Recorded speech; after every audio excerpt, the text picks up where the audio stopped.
గత ఎపిసోడ్లో కుట్రలు చేసి అబద్ధాలు చెప్పి ఇంటి పెత్తనాన్ని బీరువా తాళాల్ని చేజిక్కించుకుంది భువన. కాంచన నిజాయితీని శంకించి కాంతమ్మ ఆమెను పక్కన పెట్టింది. కాంచనలో మార్పు మొదలైంది. ఇన్నాళ్లు తలదించుకుని విన్న కాంచన ఇప్పుడు తలెత్తి ప్రశ్నిస్తోంది. కాని ఆమె ఆవేశపడటం లేదు, ఆలోచించి అడుగేస్తుంది. సాయంత్రం పురోహితులు గారు ఇంటికొచ్చారు. రేపు జరగబోయే సత్యనారాయణ వ్రతం గురించి మాట్లాడటానికి. రాఘవయ్య గారు, రేపు ఉదయం 9 గంటలకు ముహూర్తం. పూజా సామగ్రి లిస్టు నిన్ననే చిన్నమ్మాయి గారికిచ్చాను. అన్నీ సిద్ధంగా ఉన్నాయి కదా? మా చిన్న కొడలు చాలా షార్పులేండి, అన్నీ తెప్పించుంటుంది. భువనా, అమ్మ భువనా, ఆ పూజా సామగ్రి ఎక్కడ పెట్టావో తీసుకురా, పంతులు గారు చూస్తారంట. భువన గదిలో నుండి బయటకొస్తుంది. ముఖంలో కంగారు కనిపిస్తుంది. పూజా సామగ్రా, అది నేను రవిగారికి చెప్పాను తెమ్మని. ఆయన తెచ్చారో లేదో. రవి అక్కడికొస్తూ, నాకా? నువ్వెప్పుడు చెప్పావు నాకు? నిన్నటి నుండి నేను నిన్ను అడుగుతూనే ఉన్నాను లిస్ట్ ఇవ్వమని. నువ్వు ఆన్లైన్లో ఆర్డర్ చేశాను, డోంట్ డిస్టర్బ్ అన్నావు కదా. అవును, ఆన్లైన్లో చేశాను, కానీ డెలివరీ లేట్ అయినట్టుంది. ఈ డెలివరీ బాయ్స్ ఉన్నారే, అసలు టైం సెన్సే ఉండదు. ఏంటే, రేపు పొద్దున పూజ పెట్టుకుని ఆన్లైన్లో సరుకులు ఆర్డర్ చేసావా? పసుపు, కుంకుమ, తమలపాకులు ఎవరైనా ఆన్లైన్లో కొంటారా? అవి స్వచ్ఛంగా ఉండాలి. అత్తయ్యా, అంత సీరియస్ అవ్వకండి. ఏదో చిన్న మిస్టేక్, రేపు ఉదయం వచ్చేలా చూస్తానులేండి. కుదరదమ్మా, రేపు ఉదయం 6 గంటలకే కలశం స్థాపించాలి. ఈ రాత్రికి వస్తువులు లేకపోతే వ్రతం చేయడం కష్టం. చూసావా భువన, ఇంటి బాధ్యత అంటే ఫోన్ పట్టుకుని తిరగటం కాదు, ఇలాంటి ముఖ్యమైన పనులు శ్రద్ధగా చెయ్యటం. ఇప్పుడు రాత్రికి రాత్రి సామాన్లు ఎక్కడ దొరుకుతాయి? పరువు పోయేలా ఉంది. అందరూ ఆందోళన పడతారు. భువన తలదించుకొని ఉంటుంది. అప్పుడు కాంచన లోపలి నుండి ఒక పెద్ద సంచి పట్టుకొని వస్తుంది. మావయ్య గారు, కంగారు పడకండి. ఇదిగోండి పూజా సామగ్రి. పసుపు, కుంకుమ, కొబ్బరికాయలు, పూలు అన్నీ ఉన్నాయి. అందరూ ఆశ్చర్యంగా కాంచన వైపు చూస్తారు. కాంచనా, ఇవన్నీ నువ్వెప్పుడు తెచ్చావు? నీ దగ్గర డబ్బు లేదు కదా? అత్తయ్య, భువన సిటీ మనిషి కదా, ఆన్లైన్లో ఆర్డర్ పెడితే లేట్ అవుతుందని నాకు ముందే అనుమానం వచ్చింది. అందుకే మొన్న మీరు కూరగాయలకనిచ్చిన డబ్బుల్లో మిగిలిన చిల్లర దాచిపెట్టుంచాను. ఈ రోజు ఉదయం గుడికెళ్ళినప్పుడు పంతులు గారిని లిస్టు అడిగి తీసుకున్నాను. నా దగ్గరున్న కొంచెం డబ్బుతో కొన్నానివన్నీ. దేవుడి కార్యం ఆగకూడదు కదత్తయ్యా. కాంతమ్మ ముఖంలో పశ్చాత్తాపం కనిపించింది. భువన ముఖం మాడిపోయింది. భువన, పాపం, నువ్వు ఆన్లైన్ డెలివరీ వాళ్ళని నమ్మి మోసపోయావు. పర్లేదులే, వచ్చేసరి కొంచెం జాగ్రత్తగా ఉండు. ఇంటి పెద్ద కోడలిగా నా బాధ్యత నేను నెరవేర్చాను. నీ బాధ్యత నువ్వు మర్చిపోయినా నేను గుర్తు చేస్తూనే ఉంటాను. కాంచన మాటలు భువనకి చెంపపెట్టులా తగిలాయి. అందరి ముందు తను దోషిలా నిలబడాల్సొచ్చింది. కాంచన తెలివిగా తనని ఇరకాటంలో పెట్టింది. నిజంగా సమయానికి ఆదుకున్నావు కాంచన. నువ్వు లేకపోతే ఈరోజు మన పరువు పోయేది. కాంతమ్మ, చూసావా? కాంచన చేతిలో అధికారం లేకపోయినా బాధ్యతని భుజాన వేసుకుంది. అవునులేండి, మంచి పనే చేసింది కాంచన. భువన, నువ్వెళ్ళా సామాన్లన్నీ శుభ్రం చేసి దేవుడి గదిలో పెట్టు. నేనా? ఆ సామాన్లు తెచ్చింది తను కదా, తనే సర్దొచ్చుగా. అయ్యో భువన, నేను సర్దితే క్రెడిట్ అంతా నాకే వస్తుంది. నువ్వు కొత్త కొడలివి, రేపు పూజలో కూర్చోవాల్సింది నువ్వే. నీ చేత్తో సర్దితేనే అత్తయ్య గారికి సంతోషం. పైగా తాళాలు నీ దగ్గరే ఉన్నాయి కదా, దేవుడి గది తాళం కూడా నీ దగ్గరే ఉంది. నేనెలా వెళ్తాను చెప్పు? కాంచన చాలా లాజికల్గా భువనని లాక్ చేసింది. భువనకి పని చెయ్యక తప్పని పరిస్థితి. సరేలే.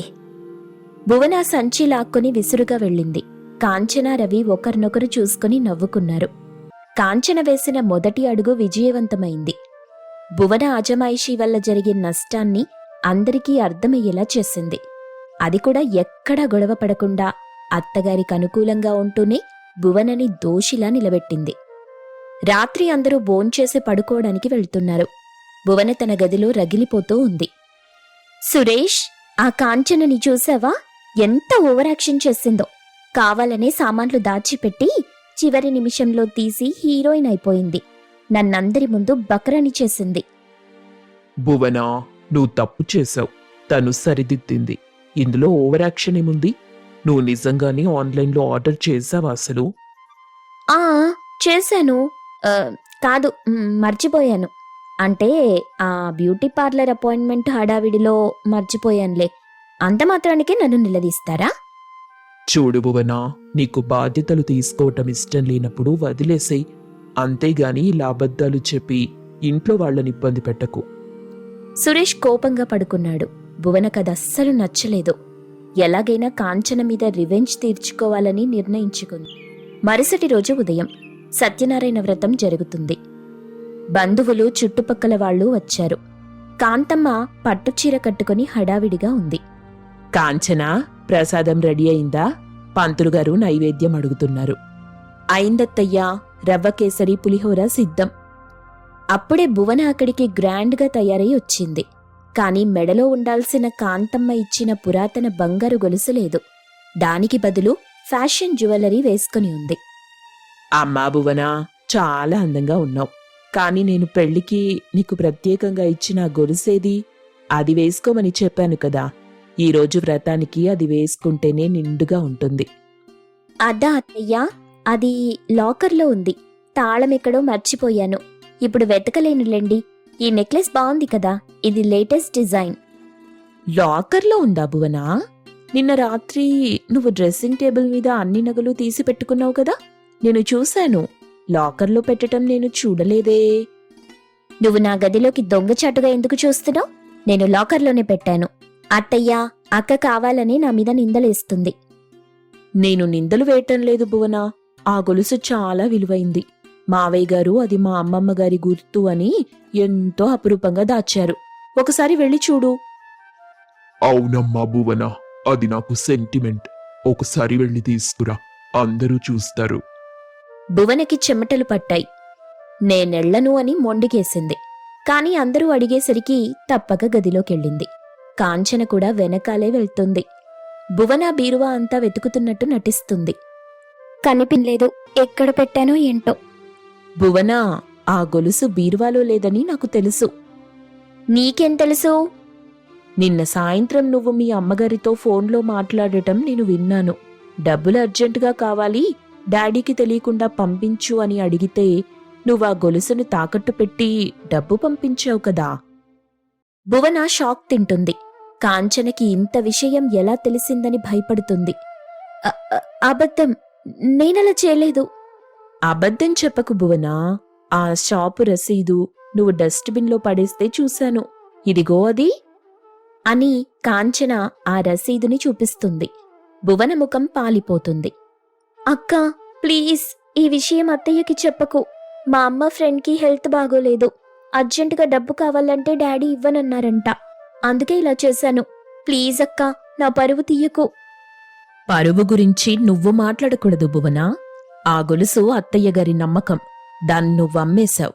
ఇప్పుడు నేను ఈ రసీదు తీసుకెళ్లి అత్తయ్యకి చూపిస్తే ఈ ఇంట్లో నీ స్థానం ఏమవుతుందో ఊహించుకో. అక్క, నేను తప్పు చేశాను. నన్ను క్షమించు. ఇకపై నీ మాట వింటాను. సరే, ఈ ఒక్కసారికి నిన్ను కాపాడుతాను. కాని ఒక్క షరతు. ఏంటక్కా? ఏమైనా చెప్పు, చేస్తాను. బయటికెళ్ళి అత్తయ్యతో ఆ గొలుసు గురించి ఏదో ఒక అబద్ధం చెప్పి కవర్ చెయ్యి. వారం రోజుల్లో గొలుసు విడిపించి తీసుకురా. ఈ విషయం తెలిస్తే అత్తగారు బాధపడతారని వదిలేస్తున్నాను. భువనకి వేరే దారి లేదు. తలూపింది. కాంచన వేసిన వ్యూహంలో భువన చిక్కుకుంది. ఇన్నాళ్ళు విర్రవీగిన భువన ఇప్పుడు కాంచన దయ కోసం పాకులాడుతోంది. కాంచన నిజం బయటపెట్టకుండానే భువనని మానసికంగా దెబ్బకొట్టింది. హాల్లో అందరూ వెయిట్ చేస్తున్నారు. భువన, కాంచన బయటకొచ్చారు. భువన ముఖం చిన్నబోయుంది. ఏమైంది భువన? గొలుసు దొరికిందా? అత్తయ్య, అది గొలుసు కొంచెం తెగింది. అందుకే రిపేర్కిచ్చి మర్చిపోయాను. వారం రోజుల్లో వస్తుంది. ఓహో, అలాగా. సర్లే, కంగారు పడ్డాను పోయిందేమోనని. ఇంకొక విషయం అత్తయ్యా, ఈ ఇంటి బాధ్యతలు, పూజలు, వంటలు ఇవన్నీ నా వల్ల కావటం లేదు. నాకింకా అనుభవం లేదు. అందుకే ఈ బీరువా తాళాలు మళ్ళీ కాంచనక్కకే ఇచ్చేస్తాను. అక్కే ఇంటిని బాగా చూసుకోగలదనిపిస్తుంది. ఆ మాటలకి అందరూ ఆశ్చర్యపోయారు. కాంచన కూడా నమ్మలేనట్టుగా చూస్తుంది. ఏంటే భువన, మొన్నే కదా తీసుకున్నావు, అప్పుడే ఏమైంది? ఏం లేదత్తయ్యా, నాకంటే అక్కే బెటర్ అని అర్థమైంది. భువన తాళాల గుత్తిని కాంచన చేతిలో పెట్టింది. మంచి పని చేసావు భువన. కాంచన చేతిలో తాళాలుంటే ఇంటికి ఒక ధైర్యం. కాంతమ్మ కూడా మౌనంగా ఒప్పుకుంది. కాంచన తాళాల గుత్తిని మళ్లీ తన నడుముకి తగిలించుకుంది. తాళాలు మళ్లీ కాంచన చేతికొచ్చాయి. కాని యుద్ధం ఇంకా ముగియలేదు. భువన ఈ అవమానాన్ని భరిస్తుందా? ఆ గొలుసుని వారం రోజుల్లో ఎలా తీసుకొస్తుంది? కాంచన గెలిచింది, కాని భువన పగ ఇంకా పెరిగింది. కాంతమ్మ కాంచనకి అనుకూలంగా మారుతుందా? లేక భువన మళ్లీ ఏదైనా కొత్త డ్రామా ఆడుతుందా? రాబోయే రోజుల్లో ఈ తోటికోడళ్ల కథ ఇంకెన్ని మలుపులు తిరుగుతుందో తెలియాలంటే ప్రశాంతమైన ఆ పల్లెటూళ్ళలో రాజయ్య, సుశీలమ్మ దంపతులు నివసిస్తున్నారు. వాళ్లకి ఒక్కగానొక్క కుమార్తె కాంచన. పేరుకు తగ్గట్టుగానే కాంచన చాలా అందంగా ఉంటుంది. కాని ఆమెకి ఒక వింత అలవాటుంది. అదే టీవీ సీరియళ్ల పిచ్చి. సాయంత్రం 6 గంటలైందంటే చాలు, కాంచన మాత్రం పనులన్నీ పక్కన పడేసి టీవీ ముందు కూర్చునేది. ఆమెకి సీరియళ్లలో వచ్చే పాత్రలే నిజమైన బంధువుల్లా అనిపించేవి. ఒకరోజు సాయంత్రం రాజయ్య గారు పొలం నుండి తిరిగొచ్చారు. సుశీలమ్మ వంటింట్లో టీ కలుపుతుంది. హాల్లో కాంచన టీవీ వాల్యూమ్ పెంచేసి అందులో హీరోయిన్ పడుతున్న కష్టాలు చూస్తూ కన్నీళ్లు పెట్టుకుంటుంది. సుశీలా, సుశీలా, వంటింట్లో ఏం చేస్తున్నావే? పాపం, ఇక్కడ మన కాంచన ఎందుకు అలా ఏడుస్తుంది? కాంచనని ఎవ్వరూ ఏమీ అనలేదు. ఆ టీవీలో ఎవరో హీరోయిన్ కి అత్తగారు అన్నం పెట్టలేదంట. దానికి ఈమె ఇక్కడ భోజనం మానేసి మరీ ఏడుస్తుంది. మీ అమ్మాయికి టీవీ పిచ్చి ఎప్పుడు వదులుతుందో ఏంటో. కాంచన, అమ్మ చెప్పింది వినమ్మా. టీవీలో ఇవన్నీ కేవలం కథలు మాత్రమే. వీటిని చూసి నువ్విలా భోజనం తినకుండా నీరసపడిపోతే ఎలా చెప్పు? రేపు పెళ్ళయ్యాక అత్తారింటికెళ్లేదానివి. అక్కడ అవన్నీ కుదరవు కదా. నాన్నా, నీకు టీవీ సీరియల్స్ అంతగా అర్థం కావు. ఇంతకు ముందు సీరియల్లో అక్షర అనే అమ్మాయి ఎంత మంచిదో తెలుసా?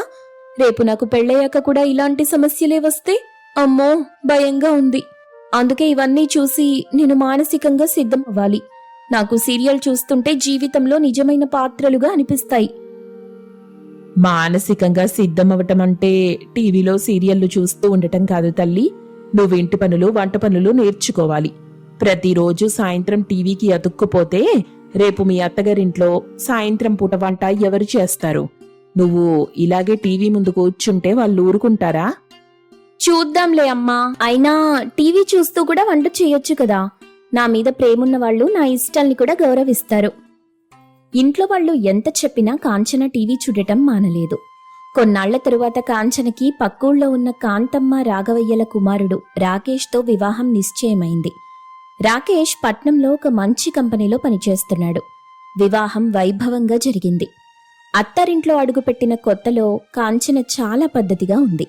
ఉదయం పూట 5 గంటలకే లేచి ఇంటి పని, వంట పని చేసి అత్తామామలకి సేవ చేసేది. కాని సాయంత్రం అయ్యేసరికి ఆమెలోని పాత అలవాటు నిద్రలేచేది. అమ్మా కాంచనా, ఇటు రామ్మా. పొద్దటి నుండి ఇంటి పనులన్నీ చేసి అలసిపోయావు. కాసేపు ఇలా వచ్చి విశ్రాంతి తీసుకో. కాసేపు అయితే మీ ఆయన ఆఫీస్ నుండి వస్తాడు. రాకేష్ ఆఫీస్ నుండి వచ్చేసరికి కాస్త వేడివేడిగా పకోడీలు, అల్లం టీ చెయ్యి. వాడికది చాలా ఇష్టం. అలాగే అత్తయ్య గారు, తప్పకుండా చేస్తాను. సాయంత్రం 6 గంటలు దాటింది. కాంచన వంటింట్లో ఉల్లిపాయలు కోస్తోంది. అప్పుడే హాల్లో టీవీలో నుండి మౌనమే సమాధానం సీరియల్ టైటిల్ సాంగ్ వినిపించింది. అంతే, వంటగదిలో చేస్తున్న పనంతా పక్కన పెట్టి హాల్లోకి పరుగెత్తింది కాంచన. అమ్మో, ఈరోజు అత్తగారు కోడల్ని ఇంటి నుండి గెంటేసే సీనుంది. ఇది మిస్ అయితే అసలు కథే అర్థం కాదు. బ్రేక్లో వెళ్లి వంట చేద్దాంలే. కాంచన సోఫాలో తిష్టవేసి సీరియల్లో లీనమైపోయింది. వంటింట్లో పొయ్యి మీద పకోడీల కోసం పెట్టిన నూనె కాగి కాగి పొగలొస్తోంది. అది గమనించిన కాంతమ్మ కంగారుగా వంటింట్లోకెళ్లి స్టవ్ ఆపేసింది. ఏవైందమ్మా కాంచనా? వంటింట్లో నువ్వు స్టవ్ పైన పెట్టిన నూనె మరిగిపోతుంది. అది గమనించకుండా నువ్వేమో ఇక్కడ కూర్చుని టీవీ చూస్తున్నావు. అసలు నీ ధ్యాస ఎక్కడుంది? ఇంత పరధ్యానంలో ఉంటే ఎలా చెప్పు? అయ్యో అత్తయ్య గారు, సారీ అండి. ఈరోజు సీరియల్లో ఒక ముఖ్యమైన సీన్ వస్తుంది, దాన్ని చూద్దామనొచ్చి ఇలా ఆగిపోయాను. చూడు కాంచనా, సీరియల్స్ చూడటం తప్పని నేననను. కానీ సీరియల్స్ మీద ధ్యాసతో మన పనులు మర్చిపోకూడదు కదా. కాసేపు అయ్యాక ఆఫీస్ నుండి రాకేష్ వస్తే వాడికేం పెడతావు? ఇప్పుడే వెళ్తున్నాను అత్తయ్య, 5 నిమిషాల్లో వంటంతా అయిపోతుంది చూడండి. కాంచన మనసంతా సీరియల్ పైన ఉంచి వంట పకోడీ అయితే చేసింది గాని పకోడీలో ఉప్పు వేయటం మర్చిపోయింది. రాకేష్ ఆఫీస్ నుండొచ్చి అలసటతో తింటుంటే ముఖం చిట్లించాడు. కాంచనా, ఏంటిది? పకోడీలో ఉప్పు అస్సలే లేదు, టీలో పంచదార వేయటం మర్చిపోయావు. ఏమైంది నీకు? అది అది సీరియల్లో విలన్ హీరోయిన్ని కిడ్నాప్ చేశాడండి. ఆ కంగారులో ఉప్పేయటం మర్చిపోయానంతే. ఏంటి? సీరియల్లో హీరోయిన్ కిడ్నాప్ అయితే పకోడీలో ఉప్పు వేయలేదా? ఇది మరీ బాగుంది కాంచనా. ప్లీజ్ ఆ టీవీ పిచ్చి తగ్గించుకో. నువ్విలా చేస్తే అమ్మ కోప్పడుతుంది. రాకేష్ కాస్త సీరియస్గా చెప్పడంతో కాంచన ఒక 2 రోజులు జాగ్రత్తగా ఉంది. కానీ సీరియళ్లలో వచ్చే మలుపులు ఆమెను ఊరికే ఉండనివ్వలేదు. ఒకరోజు కాంతమ్మకి జ్వరం వచ్చింది. రాఘవయ్య గారు ఊరికెళ్లారు. రాకేష్ ఆఫీస్కి వెళ్లాడు. కాంచన ఉదయం పూట అత్తగారికి కావలసిన కషాయం ఇచ్చి తలనిమిరి బాగానే చూసుకుంది. కానీ సాయంత్రం అయ్యేసరికి మళ్లీ అదే సీరియల్ సాంగ్ వచ్చేసరికి కాంచన వెళ్లి టీవీ ముందు కూర్చుంది. కాంచనా, దాహం వేస్తుంది తల్లి. కాస్త మంచినీళ్లు పట్టుకొస్తావా? ఒళ్ళంతా నొప్పులుగా ఉంది. కాస్త కాపడం పెడతావా అమ్మా? అత్తయ్య గారు, ఒక్క నిమిషం. ఇప్పుడు సీరియల్లో పెద్ద రహస్యం బయటపడబోతుంది. ఇది చూడకపోతే నాకు నిద్రే పట్టదు. ఒక్క 10 నిమిషాలు ఆగండి, వెంటనే వస్తాను.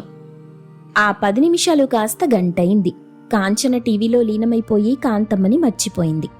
కాంతమ్మ నీరసంతో మంచం మీద నుండి లేవలేక దాహంతో అల్లాడిపోతుంది. రాత్రి 8 గంటలకి రాకేష్ వచ్చాడు. తల్లి గదిలోకి వెళ్లి చూడగా ఆమె జ్వరంతో వణికిపోతూ దాహంతో గొంతెండిపోయి ఉంది. హాల్లో కాంచన మాత్రం మళ్లీ వస్తున్న మరో సీరియల్ చూస్తూ నవ్వుతుంది. రాకేష్ వెంటనే కోపంగా హాల్లోకొచ్చి టీవీ కట్టేశాడు.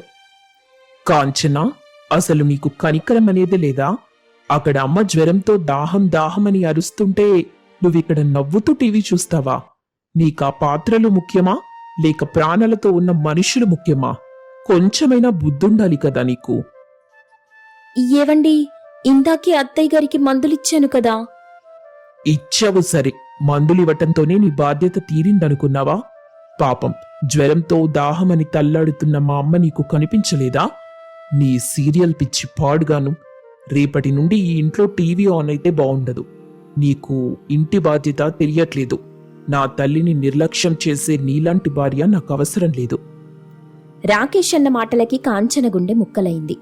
ఆమెకి తన తప్పు స్పష్టంగా తెలిసింది. రాత్రంతా ఏడుస్తూ అత్తగారికి సేవలు చేసింది. మరుసటి రోజు ఉదయం కాంతమ్మ జ్వరం తగ్గింది. అత్తయ్య గారు, నన్ను క్షమించండి. నేనెంత తప్పు చేశానో ఇప్పుడు అర్థమైంది. నా టీవీ సీరియల్ పిచ్చి వల్ల మీకిబ్బంది కలిగింది కదా. ఇక నుండి నేను టీవీ వైపే చూడను. సాయంత్రం పూట కూడా టీవీ రిమోట్ని ముట్టుకోను. నువ్వు బాధపడకు కాంచనా. రాకేష్ కోపంలో అలా అన్నాడు. కానీ నీకిష్టమైనవి నువ్వు వదులుకోవద్దు. ఇంటి బాధ్యత కూడా మరచిపోవద్దు. కాంతమ్మ ఎన్ని చెప్పినా కాంచన తన పట్టు వదల్లేదు. అప్పటి నుండి సాయంత్రం వంటింట్లోనే ఉండేది. హాల్లోకి అడుగు పెట్టేది కాదు. సీరియళ్ల శబ్దం వినకుండా వంట చేసేది. కాంచన ముఖం వాడిపోయుండటం చూసిన కాంతమ్మ బాధపడింది. ఒరేయ్ రాకేషు, ఇట్రా.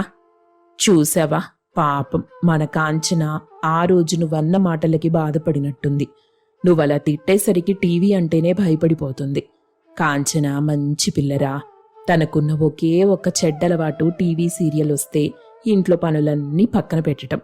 తనిష్టాన్ని మనం కాదంటే తను బాధపడుతుంది కదా. అవునమ్మా, నేను కూడా తనకున్న ఈ అలవాటుని గమనించాను. కానీ ఆమె టీవీ చూస్తే వంట పాడవుతుంది లేదా పనులాగిపోతున్నాయి. నిజమే, కానీ ఈ సమస్యకి ఏదైనా పరిష్కారం ఆలోచించరా. కాంచనని సంతోషంగా ఉంచు. కాంతమ్మలా చెప్పేసరికి ఏం చెయ్యాలని చాలాసేపు ఆలోచించాడు రాకేష్. ఒకరోజు సాయంత్రం ఆఫీస్ నుండి వస్తూ ఒక ప్యాకెట్ తీసుకొచ్చాడు. అప్పుడు కాంచన వంటింట్లో వంట చేస్తోంది. కాంచనా, ఇట్రా, నీకొక సర్ప్రైజ్. నాకు సర్ప్రైజ్ లేమొద్దండి. నేను వంట చేస్తున్నాను. నన్ను ఇబ్బంది పెట్టకండి. మళ్ళీ కూరలో ఏమైనా తక్కువైతే నన్నే అంటారు. ఇక నుండి వెళ్ళండి. కాంచనా, ఒకసారి చూడు. ఇదొక కొత్త టాబ్లెట్. ఇందులో నేను ఓటీటీ సబ్స్క్రిప్షన్ తీసుకున్నాను. నీకు నచ్చిన సీరియల్స్ అన్నీ ఇందులో వస్తాయి. విశేషం ఏంటంటే నువ్వు టీవీ ముందు గంటలు గంటలు కూర్చోవక్కర్లేదు. వంట చేసేటప్పుడు దీన్ని కిటికీ దగ్గర పెట్టుకుని వింటూ పని చేసుకోవచ్చు. నీకు వీలున్నప్పుడు మళ్ళీ వెనక్కి తిప్పి చూసుకోవచ్చు. టీవీ కంటే ముందే ఇందులో ఎపిసోడ్లు వస్తాయి. రాకేష్ అలా ప్రేమగా చెప్పేసరికి కాంచన మనసు కొంత కరిగింది. అంటే నేను వంట చేస్తూ కూడా సీరియల్ చూడొచ్చా? అరే, ఇది బావుందే. మరి మీకు నా పైన కోపం తగ్గినట్టేనా? అవును కాంచనా, నీ మీద నాకు కోపం అనేది వసంతకాలంలో ఆకులు రాలటం లాంటిది. ఆకులు రాలిన ప్రతిసారి ఎలాగైతే కొత్త చిగురొస్తుందో అలాగే నీ మీద కోపం నీ మీద ఉన్న ప్రేమ వల్లే వచ్చింది. నీ సంతోషమే మాకు ముఖ్యం. కానీ సీరియల్లో పడి మమ్మల్ని మర్చిపోవద్దు. అమ్మో, ఇంకా అస్సలు మర్చిపోను. అత్తయ్య గారు చెప్పినట్టే బాధ్యతగా ఉంటాను. మొత్తానికి నా కోడలు మళ్ళీ నవ్వుతుంది. ప్రతి మనిషికి ఒక పిచ్చి ఉంటుంది. దాని నుండి బయటపడితే ఇక జీవితం అంతా ఆనందమే. సాంకేతికతను సరిగ్గా వాడుకుంటే పాత సమస్యలకి కొత్త పరిష్కారాలు దొరుకుతాయని కాంచన కథ నిరూపించింది. ఆ రోజు నుండి కాంచన వంటింట్లో పనులు చేస్తూనే తనకిష్టమైన సీరియల్స్ చూస్తూ అత్తగారికి, భర్తకు ప్రియమైన కోడలిగా పేరు తెచ్చుకుంది. ఇల్లంతా మళ్లీ నవ్వులతో నిండిపోయింది. టీవీ సీరియల్స్ చూస్తూ వంట చేసే వాళ్ళందరికీ ఈ కథ అంకితం.